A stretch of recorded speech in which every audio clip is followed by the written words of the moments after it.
going to start off with a prayer.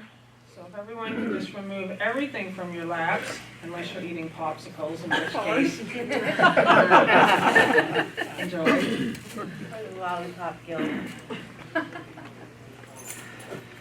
So just coming into this new holy place, I want you to acknowledge that the space is new. That we often think we have a timeline, we have a past and a future. And now in this moment we're acknowledging the newness, and we're not sequencing time anymore. We're just allowing this to be the new place where we are remembering our identity, our wholeness, our perfection. I want you to notice your heart space, and I want you to just deliberately open it. I want you to feel your heart space opening. And I want you to really just know and feel and see light. I want you to see the light of Christ now. It only starts as a little spark. It's been here forever. It's what you are. But as we cover this light with all our ideas, our beliefs, the light gets covered. But it's always been there. So in this moment where all healing is accomplished, I want you to see this light growing. I want you to breathe in, breathe out. And this light is all that there is. And this light is so powerful that it begins to dissolve all your old beliefs, your ideas and limitation, any fear that you've been experiencing. If you allow it to just be what it is, it will begin to dissolve your problems. So we invite the Holy Spirit here now. We acknowledge the presence of God. We're joined together. We are so grateful that we're here in this space.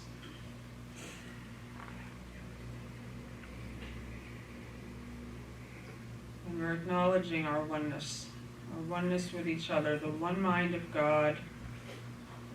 We're acknowledging our holiness, our innocence, and our holiness reverses all laws of time and space, all laws of the world. And in this moment, this holy place, we make a new commitment, a commitment to ourselves, to put our full attention on this holiness. We will not look out to the world to tell us who we are.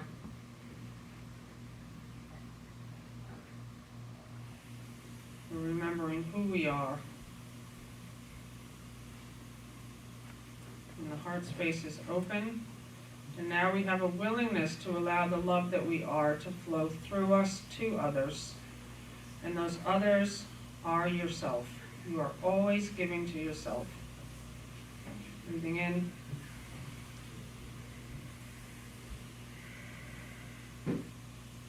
So thank you, Father. Thank you, Father, that we're together. And we stand in excitement and enthusiasm and joy, together as one. Amen. So what I'd like to talk about today is a couple of things. We were just in the kitchen this morning. I had a plan for today, and it just went out the window. But we were in the kitchen this morning. It was like this vortex of energy, and I wanted to just kind of continue that conversation here a little bit.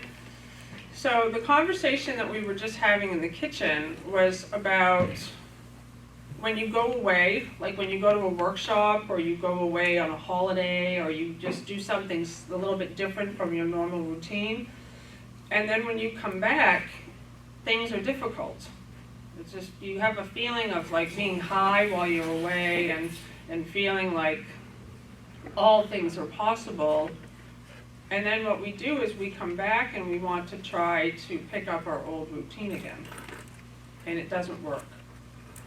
And so I just wanted to address that this morning, because really what A Course in Miracles is offering is just the prayer that I was saying is the newness.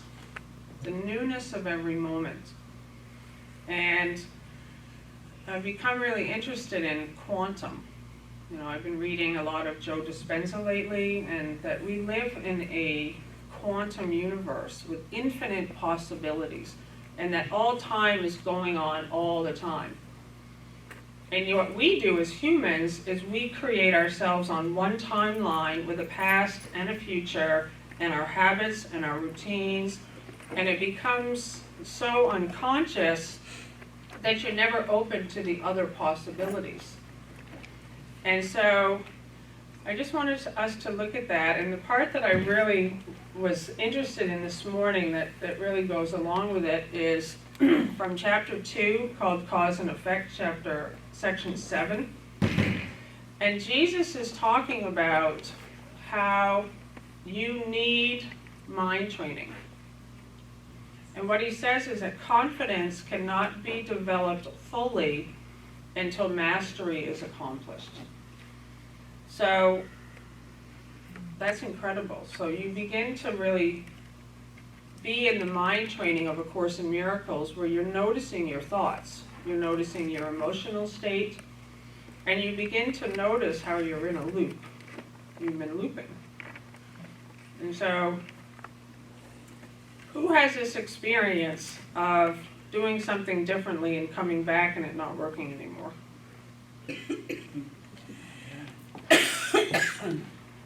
Exactly.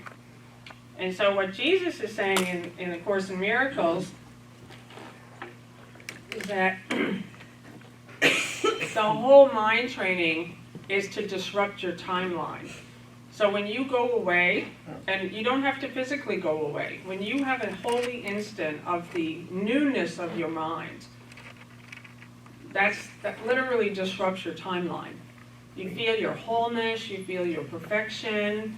You have a moment when you start to notice all the voices in your head, and you notice you don't have to go with them.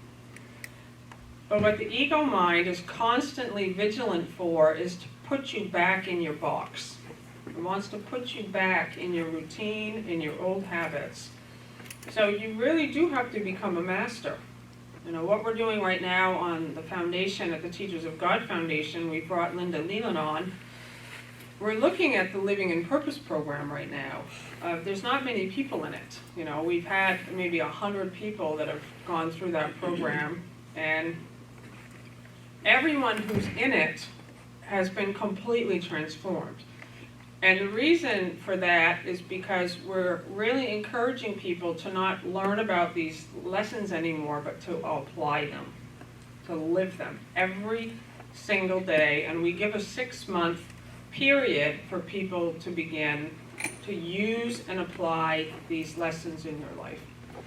And when you use and apply them, you see that they work. But when you're thinking about them, they don't work at all. And everyone thinks, this is what the ego does, it has you believe that you'll apply them later. We'll try that out later after the class ends, or I'll take these lessons when the workshop ends, or when I get back to my life, or when I'm in a different relationship, or when I have more time, when my job is different, when that's the ego mind. But when you begin to just do what the workbook lessons are asking of you, you will begin to have an experience. And when you change your thinking, you change the cause, the effect will change. Because everything that you think that you're seeing on an external world is literally coming from here. And that's why everything that you think you see is the past. I see only the past. Because by the time you have projected it out, it's past. You had the thought. So by the time you see sickness, you've been habitually thinking limitation for a long time. By the time you see it out here, and it even says the body is external to you. This is external to who I really am. So when you are looking at your body, you are literally looking outside of yourself, and you're looking at a past idea. It's not who you are. So the mind training is to bring you back into the acknowledgement, I am spirit, I am whole, I am healed, I am light. And you make it your dedication to remain in that space, and then the body starts to change. Like my experience is, the things closest to you start to change first. You start to notice that your relationships start getting easier. You start to notice you feel differently. And then what happens is you start to notice the world at large starts to change, because the world at large is my own thinking. And so I'm just going to skip over. I'm always one lesson ahead because I'm doing these audios for the workbook lessons for the people who are doing Guide to 365. And tomorrow's lesson is let every voice but God's be still in me. Who's read the... What? That's today's. Oh, it's today's? Yeah. Okay, perfect. We're good students. It's right on time. That's okay, perfect. So, who's read The Untethered Soul by Michael Singer? Anybody read it? It's a great book, and it's hilarious. Like, it's funny because he tells you your condition. So he makes it very clear to you that you're all day long listening to voices in your head. And mostly, before you go through a transformation or get on a spiritual path, you just think these voices are telling you something. And they commentary all day long. And so you then are listening, and it's very subtle, very, very subtle. And so what I want you to do with today's lesson is I want you to start noticing all the voices in your head. Do this, don't do that, go here, go there. You shouldn't have done this. Oh, that looks stupid. Oh, she shouldn't have said this. What am I wearing? What do you, all day, all day. And what he says in the book that I think is really funny is he says that the voice actually speaks about, it's cold in here. Why does the voice have to tell you it's cold in here? But it does. It tells you, this doesn't taste good. Like you're already tasting something and the voice is telling you, I don't like this. So you start to just notice that there's a voice. There's voices. And the human being thinks that this is just normal. And you think it protects you. You think that these voices are guiding you. But they're actually not. They're keeping you in a negative loop of chaos. And so at a certain point, you simply have to become aware that these voices aren't you. And within all of these voices is the voice of God. But you can't hear the voice for God while you're listening to these other voices. And what's interesting about the voices, you'll start to notice, they're all 100%, except for the voice for God, based on your external world. 100%. I want you to just pay attention. I want you to start to notice when you have these voices in your head telling you slept late, you should get up, time to take a shower, what you want for breakfast, how you should drive your car, how the other people should be behaving. It's all based on externals. And when you're doing that, you're trapped in your own timeline of past and future. So the holy instant brings you to this moment, and what it says, it gives very specific instruction how to allow these voices to be still. So they're always going to be there, but you are the ruler of your universe, which is your mind. Can everyone agree on that? That you have the power to notice these thoughts and not let them control you. Let every voice but God's be still in me. Father, today I would but hear your voice. So these workbook lessons, this is part 2 of the mind training of A Course in Miracles. Part 1 is the undoing. It's the allowing as much as possible of your beliefs to be dissolved and undone. Part 2 of A Course in Miracles, which starts with lesson 200, are prayers to God. Because the Course is teaching you how to know you have a guide, to start communing with God on a regular daily basis. So each of these lessons, you'll notice, are you saying Father or God. So you're plugging in, you're making the connection. And you'll also start to notice that you have to go to God. God can't come to you because God is. We're the ones that wandered off.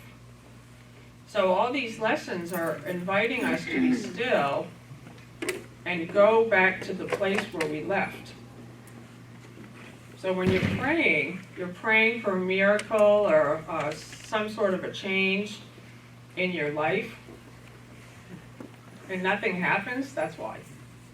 The miracle can't come in the location you're in. The miracle is going to shift you out of the location you think you're in. Does that make sense? Miracle is a shift in perception. So when you're staying in your old routines and habits and praying for a miracle, it won't happen because there's been no movement. So this first one is a prayer. It's a prayer, and it's your deliberate, conscious, active intention for what you're going to do today. Father, today I would but hear your voice.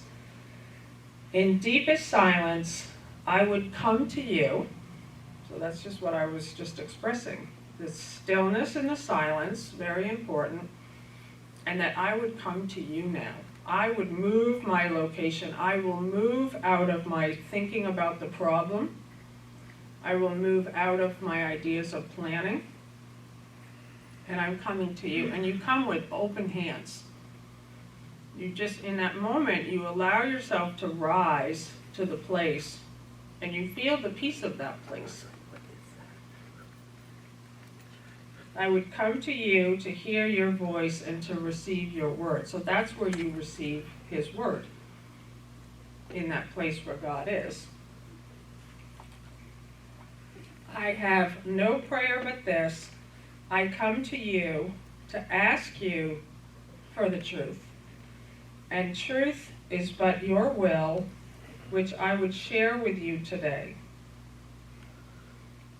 I was just talking, I posted something on Facebook and I got a bunch of messages back that people like the idea, but people are starting to call it the Jesus experiment. So the Jesus experiment, somebody posted on Facebook that she didn't want to use Jesus. She didn't like that idea. Can I use something else? I said, yeah, sure.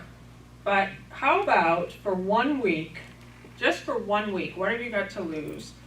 For 1 week, you pretend you're a scientist, and you're just giving yourself a 1 week experiment, and you start to, for 1 week, know that Jesus is with you. You can't see him, but the presence of Christ, no, not Jesus the man, but Christ.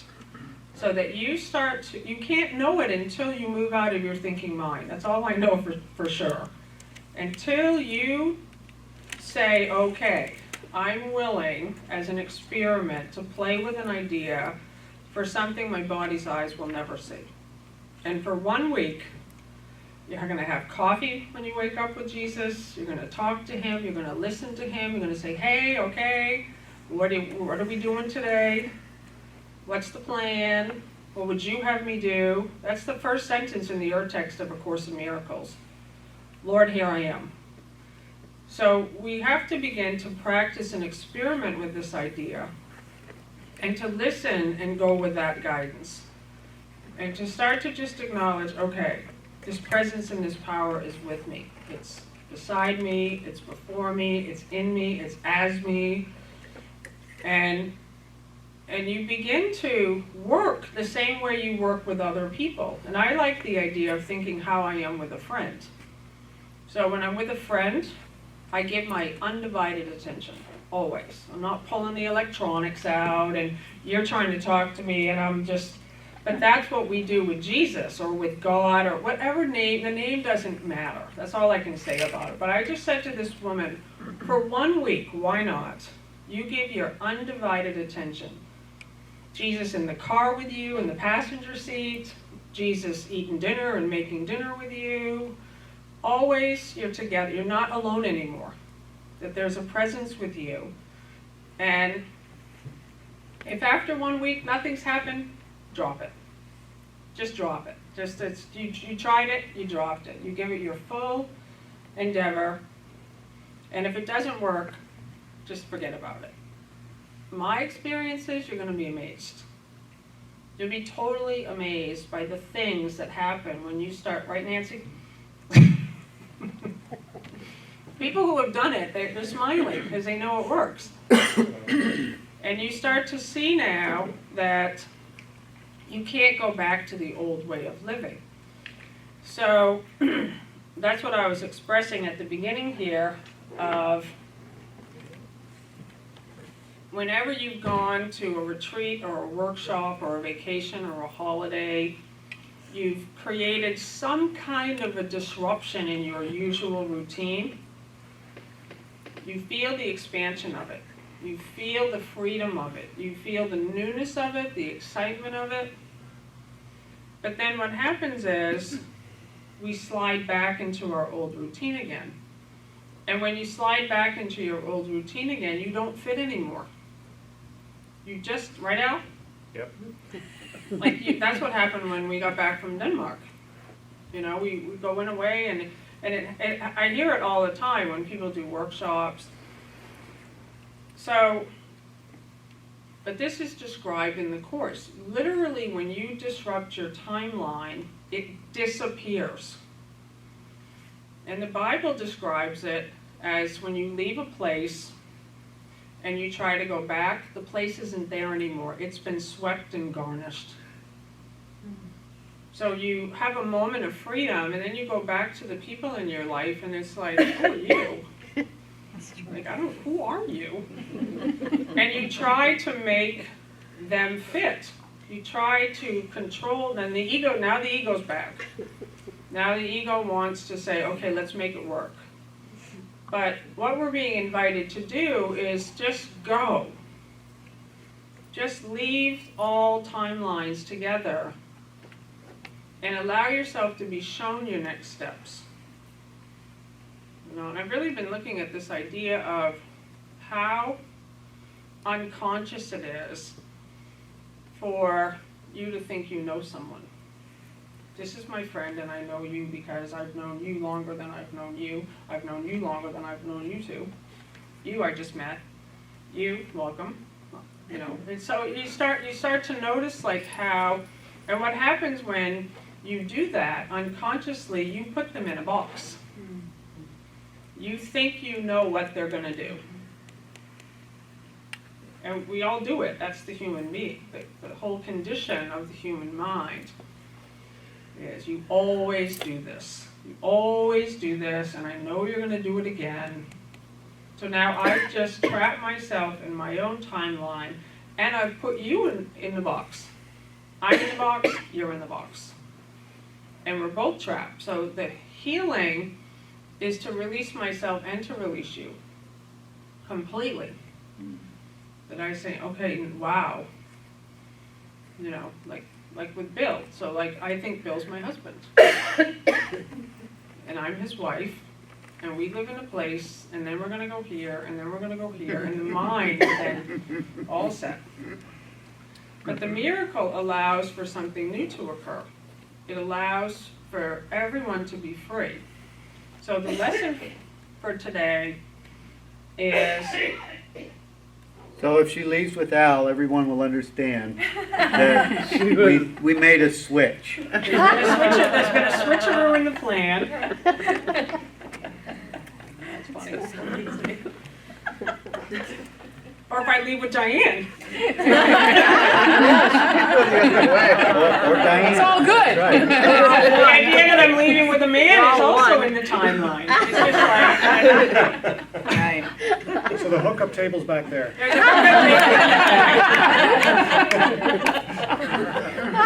You're gonna tap your wagon. So I have no prayer but this. I come to you to ask you for the truth. So this is the acknowledgement. I don't know. I don't know what I need for today, but God does. So now I'm placing like true authority in the order that it belongs, the Father and the Son. And I come to you, Father, that you reveal to me your plan and tell me, and I'm here. And it says it's my only prayer. And truth is but your will, which I would share with you today. So there's the joining. And here's the practice. Today, we let no ego thoughts direct our words or actions. So you're still going to have ego thoughts. The voices will still be there.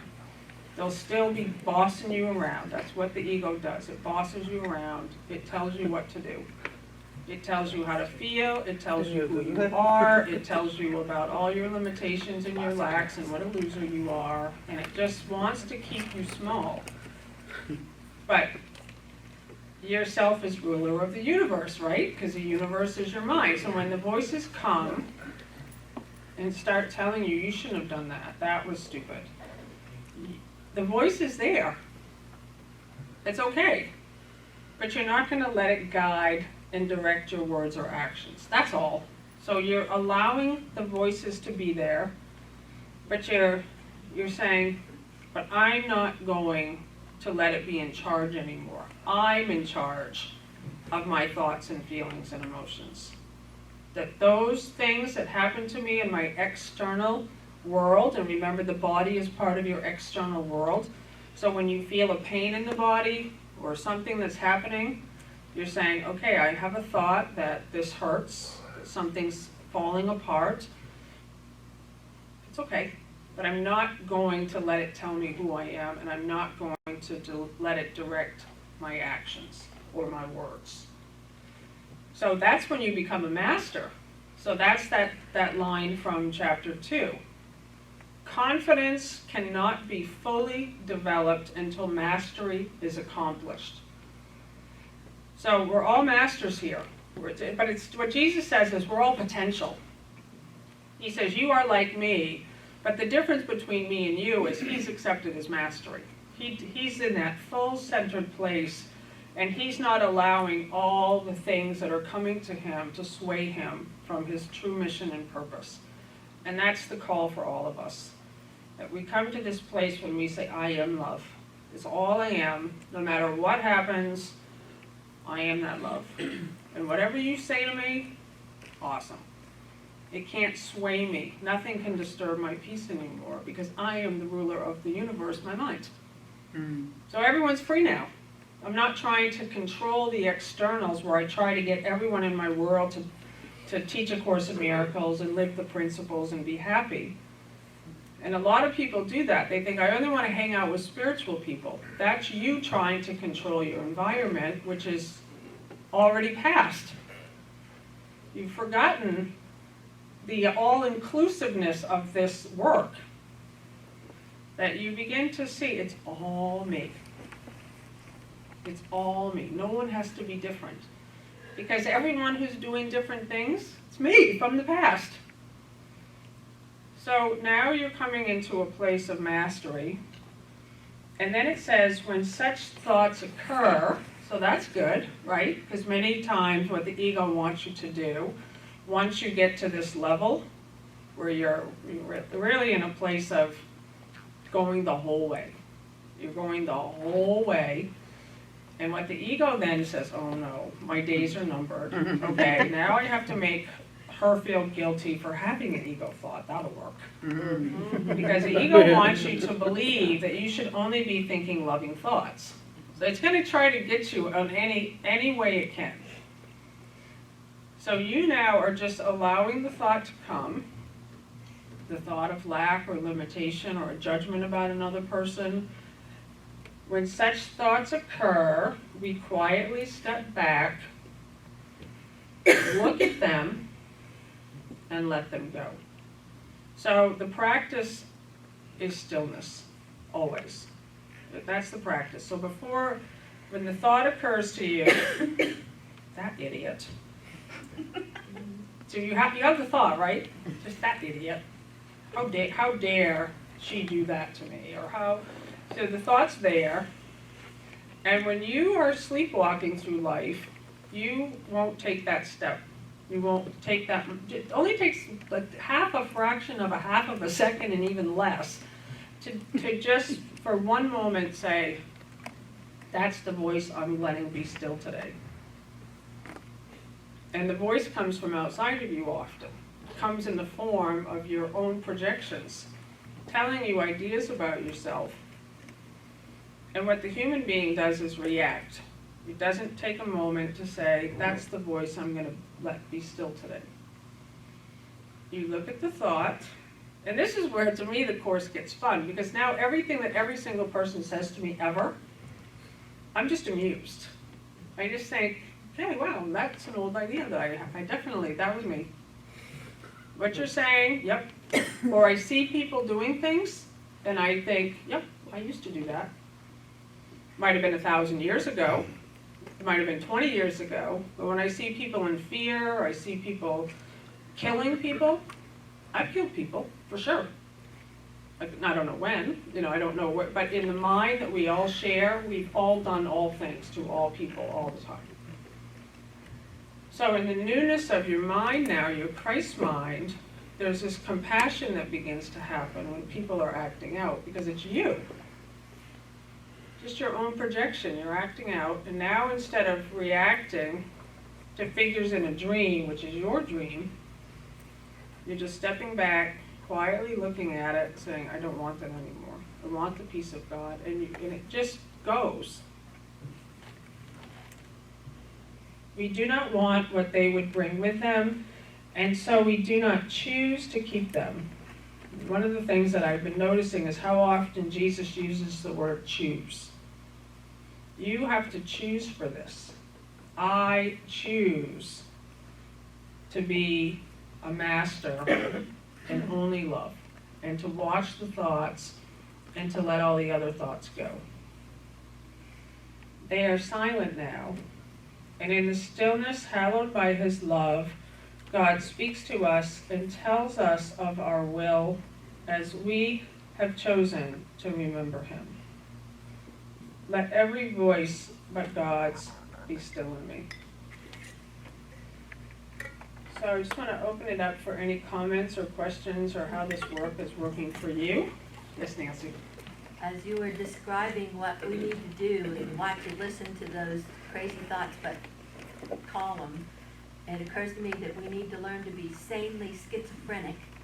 And then I thought of the title of that old movie, One Flew Over the Cuckoo's Nest, and it's even one flew over the cuckoo's nest. It's like we're going together over the whole craziness and just watching it. That's good. I like that. One flew over the cuckoo's nest. Yes? Yeah, there's one section in the course I like, it's called Above the Battlefield. Oh, yeah. Where I'm not listening to any of this stuff. What's interesting, it's any thought that I have that's either a positive judgment of the world or a negative judgment of the world. And the whole thing, I just have the greatest time, like I start laughing at my own ego. I call it the game show. It's like, what's behind door number 3? Are you going to get the prize, or are you going to get, nothing? It's insane. And I just really am amused by the whole thing. Because I can step back and be in that place of peace, watching all this, and I can choose my actions, like you were saying. And it seems easy to sit here and talk about it, but I know everyone, once you go out and you're in the middle of something and someone is really calling for you to react, and you'll have moments when it really looks like your world is falling apart. Something needs your absolute immediate attention. And so it requires mastery. It requires the discipline and the commitment to trusting God now. That's the first characteristic of a teacher of God. And to allow all things to rearrange themselves and dismantle. So it's our job now, as the one who flew over the cuckoo's nest, is like, Jesus is saying you really can't want anything in the world to do this work. Because as long as you want something in the world, you are going to attempt to hold your world together. Guaranteed. You want it to go a certain way. You want people to be a certain way. If only you can get them to act differently, all will be well. But when you say, I'm here only for the salvation of the world, I have come into a world of darkness a world that has denied itself everything, and I come as a light into this world. And now, it's just, that's our only purpose here. Our one and only function is forgiveness. We're forgiving our own projections for what we thought they did. We projected our own guilt out, and now we're making everyone guilty because you can't stand your own guilt. You have to vomit it all over the world. And then you forgot that you did it. So now you're saying, okay, one moment, that now I'm going to forgive. This is my dedication. Love and forgiveness. No matter what happens, I'm looking at myself. I'm looking at myself. This is me. Doesn't seem like me because this person is insane, but this is me. And it's the all-inclusiveness of this work is extraordinary. There's no compromise. You can't leave one spot. Darko? First of all, I want to say you're very good.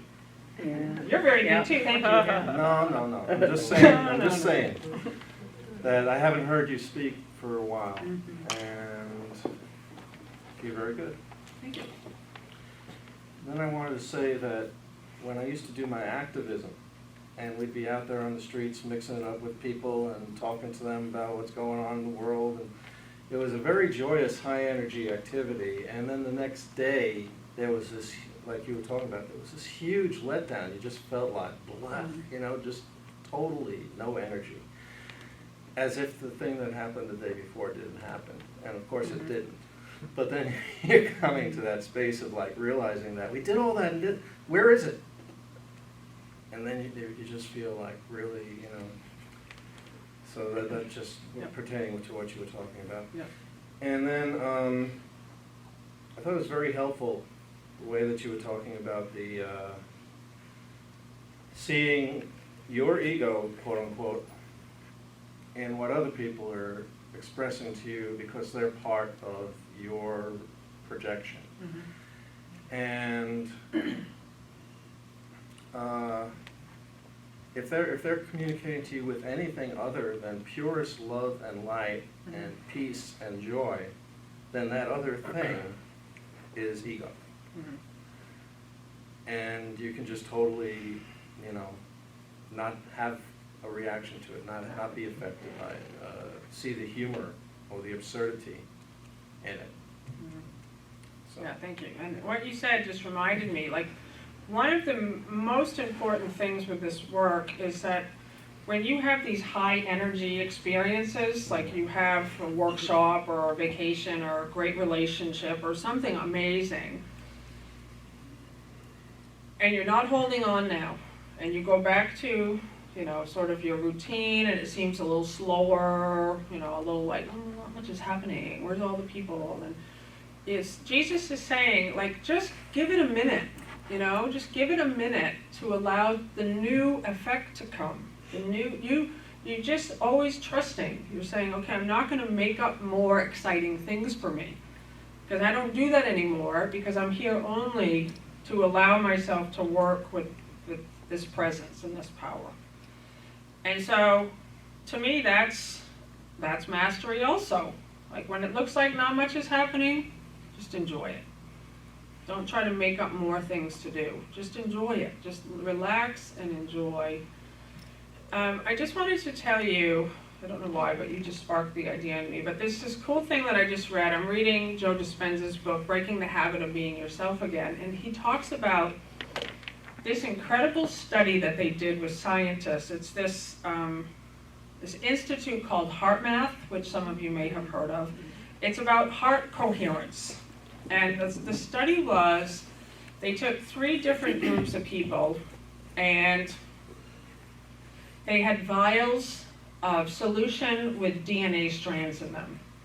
And the task was to see if they could unwind the DNA strands.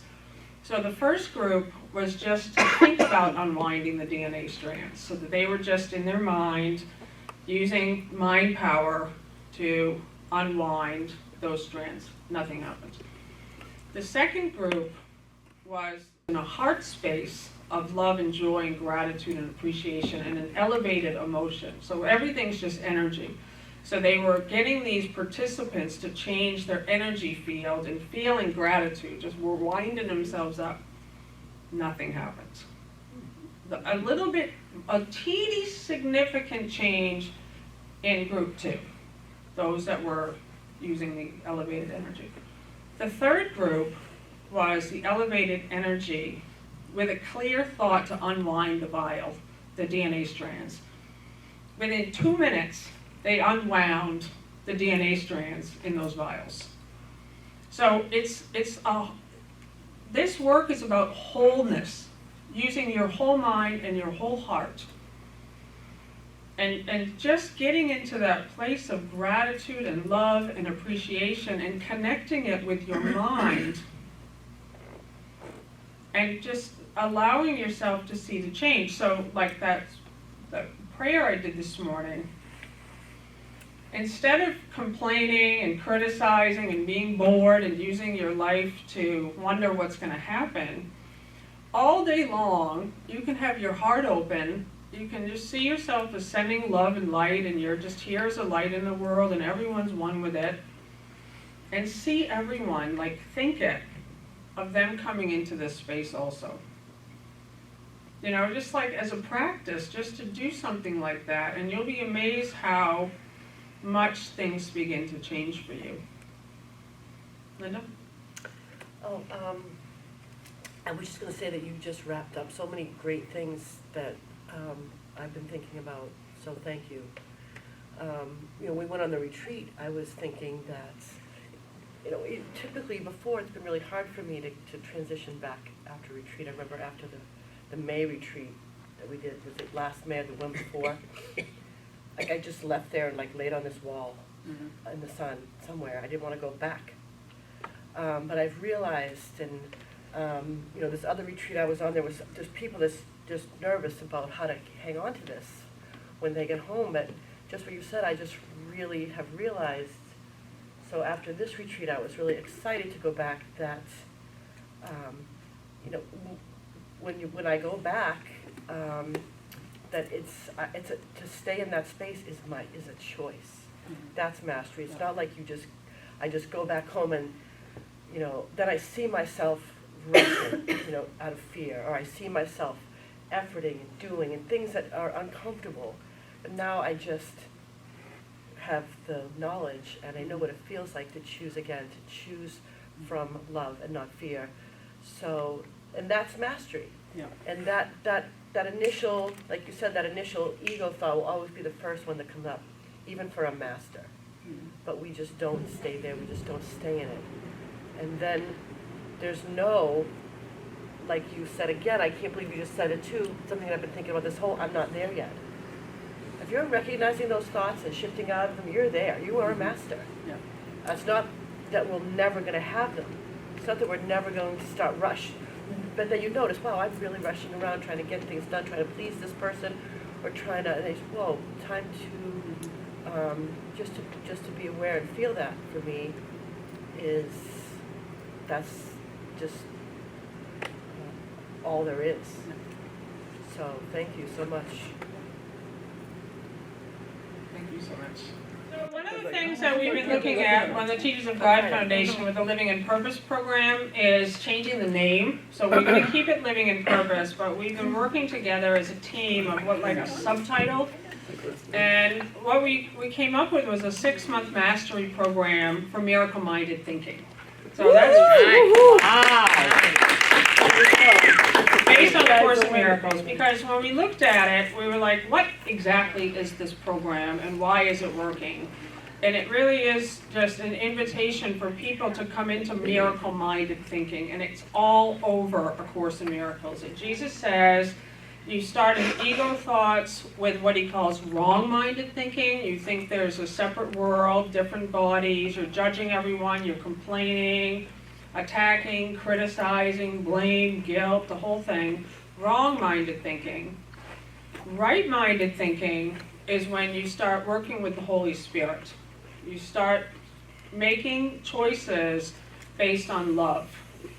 So now you're in right-minded thinking. So right-minded thinking is compassion, forgiveness, It's that gratitude, the joy, the seeing with Christ's vision. It's just allowing yourself to make that shift from ego to your whole self.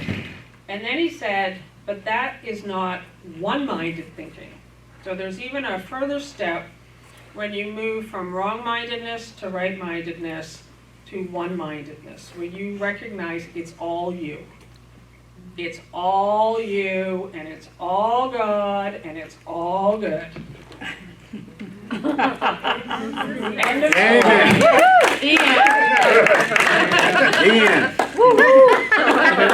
Lisa. That's the Linda dance. There's the Linda dance, and then Bill's got a dance too. I call it the Bill. What is it? Let's see. The dance, we want to see. Oh, yeah. So I just wanted to read just a couple sentences here on miracle-minded thinking, and then I'll take those questions that were here. And so this book, for anybody who's new to the Course in Miracles, are you familiar with it at all? Yeah, I've been studying since 1994. Awesome. Do the dance, do the dance.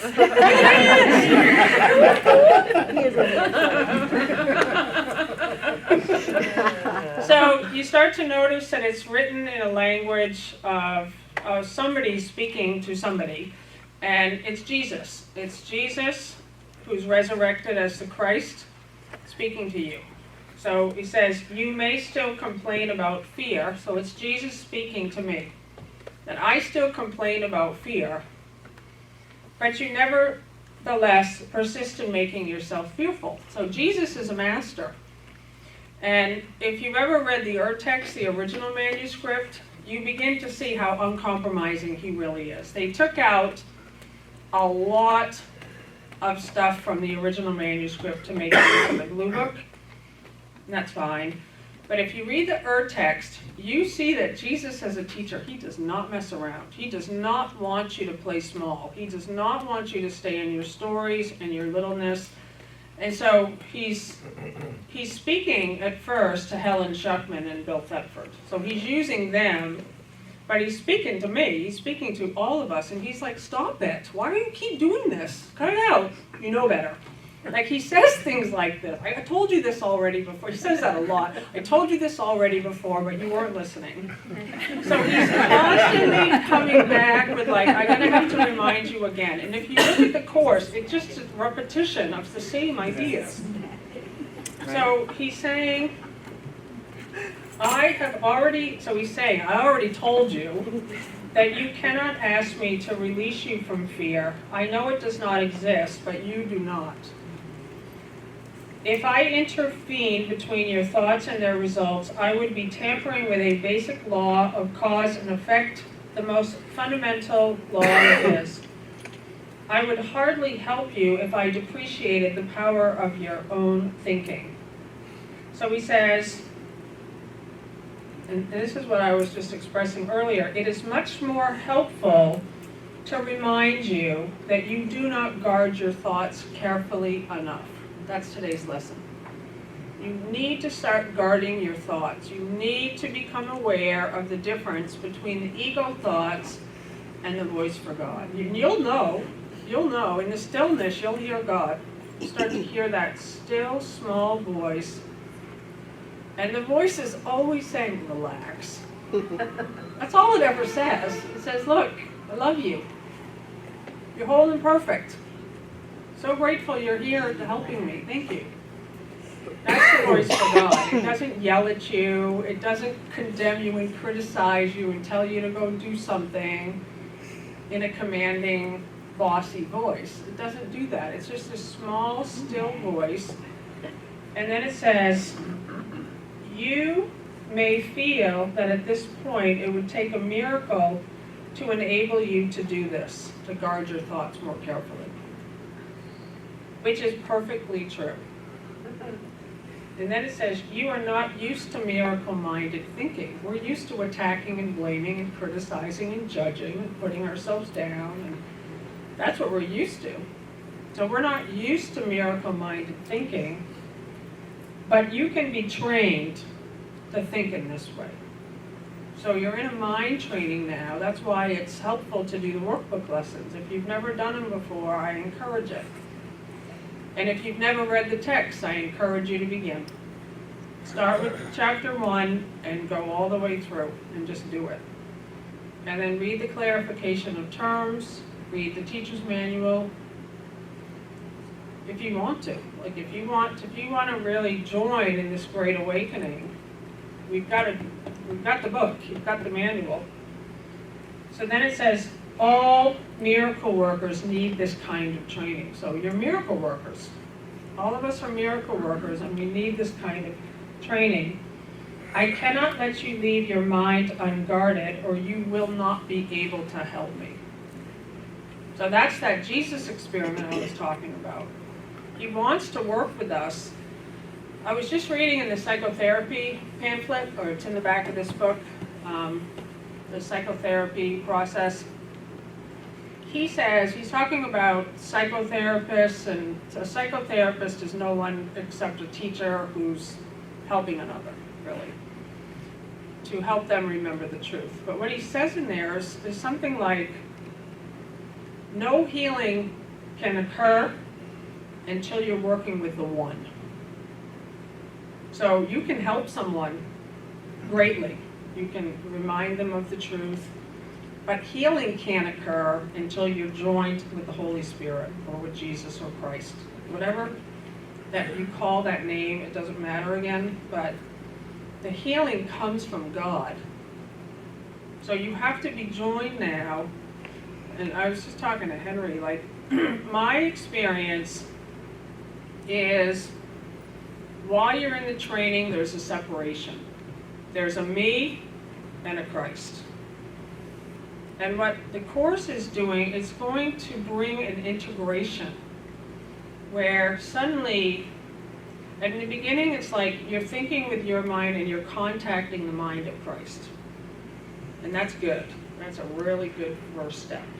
And then what happens, an integration occurs where suddenly it's your mind. You are the mind, you're thinking with God's mind now.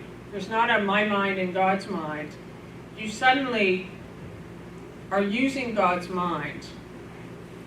And you're just in a body. Like for years I tried to get out of the body. I tried to flash out and I tried to do things and I was feeling guilty that I was in a body. I thought, oh, I must be doing something wrong. So I spent years trying to get out of it. But remember, the body's external to me. It's not who I am. It's a past idea. So what happened was Jesus started saying, cut it out. Like, stop trying to get out of the body. You are the Christ. And so now my experience is just, I'm in the world, but I'm not of it. And there's so many sections in this book where it's saying everyone's going to think you're like them. But you know who you are. You know, it's like being an undercover agent. You're just in the body, you look like everyone else, they all think that you're just like them. But you're walking through the world, remembering the truth, and no one recognizes you. They think that you're just like them. They think you must experience pain and problems. But then it says, but those who are like you will recognize you as one of them. My people. Yay! Thank you, God. So this section here is amazing. So this is, if you want to read it later on, it's chapter 2, cause and effect, section 7. And I wanted to take what you're talking about as the integration. Jesus talks about it at the beginning of part 2 in the introduction, which is workbook lesson 221. He says that the use of words is really over now. And now as you're moving into these other workbook lessons, that it's time to have a direct experience. And that direct experience happens, and then he goes on and talks about that direct experience happens by spending time in the morning with God, spending time in the evening, and then thinking about God throughout the, hourly. And that's why I love these vibrating bracelets, but because they remind me, oh yeah, okay, let me get centered for a second. And it only takes a second. But that integration, that direct experience stops. It's when you've reached that point, you're no longer subject to the chattering mind, because you have mastered the ability to bring the thought or the mind under the leadership of the Spirit, and so it has a harmonic flow and movement to it. Yep, and I'll get to you in 1 second. And being the Christ is not complicated. Like, just to give you a very simple example, I can remember that I had done times when I absolutely made a mistake. Like, I absolutely had acted badly, or I just didn't call someone back when I should have, or I did something that I felt guilty for. And when I encountered that person again, they didn't say one word. They just loved me. They gave me a new beginning. They didn't say, why didn't you do this, and how come you didn't this, and you shouldn't have done this. That's what it means to be the Christ. Like, they gave me a huge gift, this gift of like joining in a new moment. So that's now what I give to others. When I meet somebody, I don't drag their story in. It's just like, oh, that's what it means. It's like you're always in a space where you are just the love that you are. And I've had people forgive me of debts I owed money, and people have said to me, oh, don't worry about it. Like, they've released me. They've released me from my own story. When I'm telling a story, I've had other people say, you're not that. So that's the Christ coming through you. So it's not complicated. It's like whenever you're with someone else and they're doing something, they're acting insanely, you're just loving them. That's what it means. That's what it means to carry the Christ. Darko? Along the same lines, what I said before about not really having that perspective on the other person being your ego, if they're giving you anything other than love. Of course, I understand that it was just a little bit of a different way of looking at it that was valuable. But if your attention is on your love extension, and you're just putting out love, and that's all. Somebody can come up to you and say, oh, you're awesome. Yeah. You'll be unfazed. Somebody can come up to you and say, you suck. And you'll be unfazed. Yeah. Your attention is on love and putting out love and so forth. And when you can, well, that's the work. To get to that point where you can do that, because it is not the easiest thing to not take that energy flow, positive or negative, into your space and have a reaction to it. But if you just focus on putting that love out there, and I'm getting better at it, that's freedom. Yeah. That's where the freedom is. That's where, yeah. That's perfect. Well, you just reminded me of a line in here from the Course. It talks about charity. So it says, charity is a way of looking at another as if he has already gone far beyond his actual accomplishments in time. That is so awesome. So that's what we do as miracle workers now. So you go wherever you go, you see everyone like acting out, you being insane, and you are only responding to the truth in them. You are seeing them in their greatness, in their magnitude, in their perfection, healed and whole.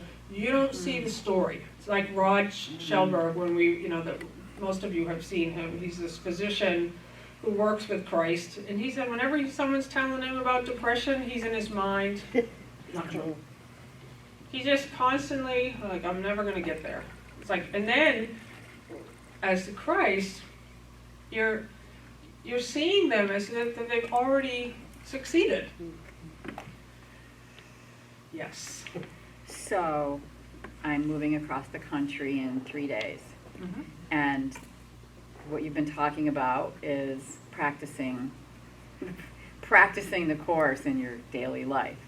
And I have to say I've lost it many times. I mean, I've lost the connection to the Course. many, many times. And what you're saying, I don't really have anything enlightening to say right now. I'm just kind of speaking because I only have 5 more minutes with you guys, and I'm having a lot of emotions about it. Scratch that thought. You don't have I know, 5 more minutes right? with us. Right, That's yeah, forever. right. I have to say that it's magnificent what goes on here, Mhm. you know, and I'm not gonna be in the room. Yep. But my point is that in the times of like, there's something wrong with my car and my dog's throwing up, you know? And I was totally involved in that, like, I've gotta do. Yeah. And I had 2 of my sisters here just bring me back Mhm. to spirit. And I had, actually Diane just gave me Mhm. what you just said, like where I really am, which is, and it's accomplished. Mhm. It's all perfect and whole, and you are perfect and whole. And it's just really profound to have this course working in my life, but also to have, like you just said, the whole. I don't remember what you said, Yeah. but it was about, you know, people bringing me back and seeing me in my most beautiful space. So I want to thank you all. Yes. Perfect. Well, what I just want to say is, so whenever we have a change, and so now, but be aware of how you've created a timeline for yourself that now you're going to be living in Florida for the rest of your life. You don't know that. We are here sent by God to bring light into the world, and we're here just for today. And when you're going there for a reason, you don't know what it is. You're just going, and you go fully. You're moving your whole life down there for whatever reason. You needed to dismantle your life here, to sell your condo, to move all your stuff, to clear. Now you're going. Go fully, and just wait for the instruction for the next place. None of us know. We don't know. We think we're here in this space for another, who knows? We're not. We're here just for today. And when you allow yourself to let the space change, new people are going to come into your life. You could be living in Paris for all you know next month. You don't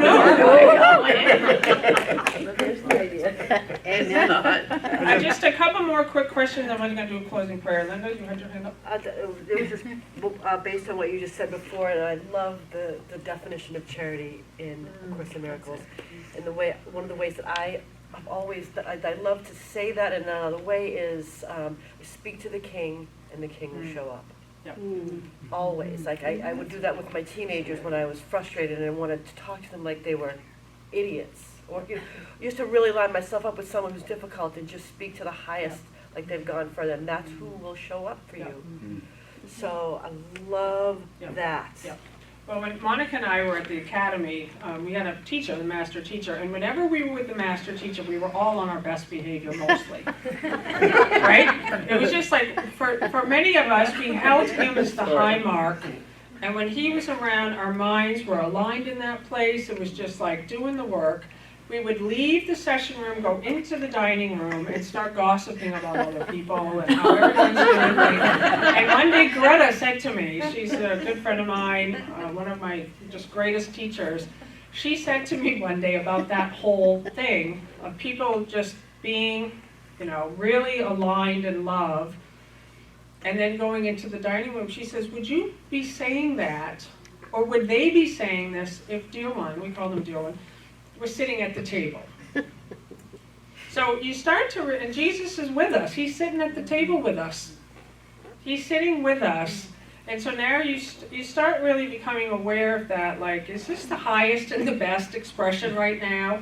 Is this coming? And if I'm totally aware of this presence with me, joined with it, you won't be saying half of the things or 90% of the things that you say or think. It's like it brings you into a new level of mastery. Thank you so much.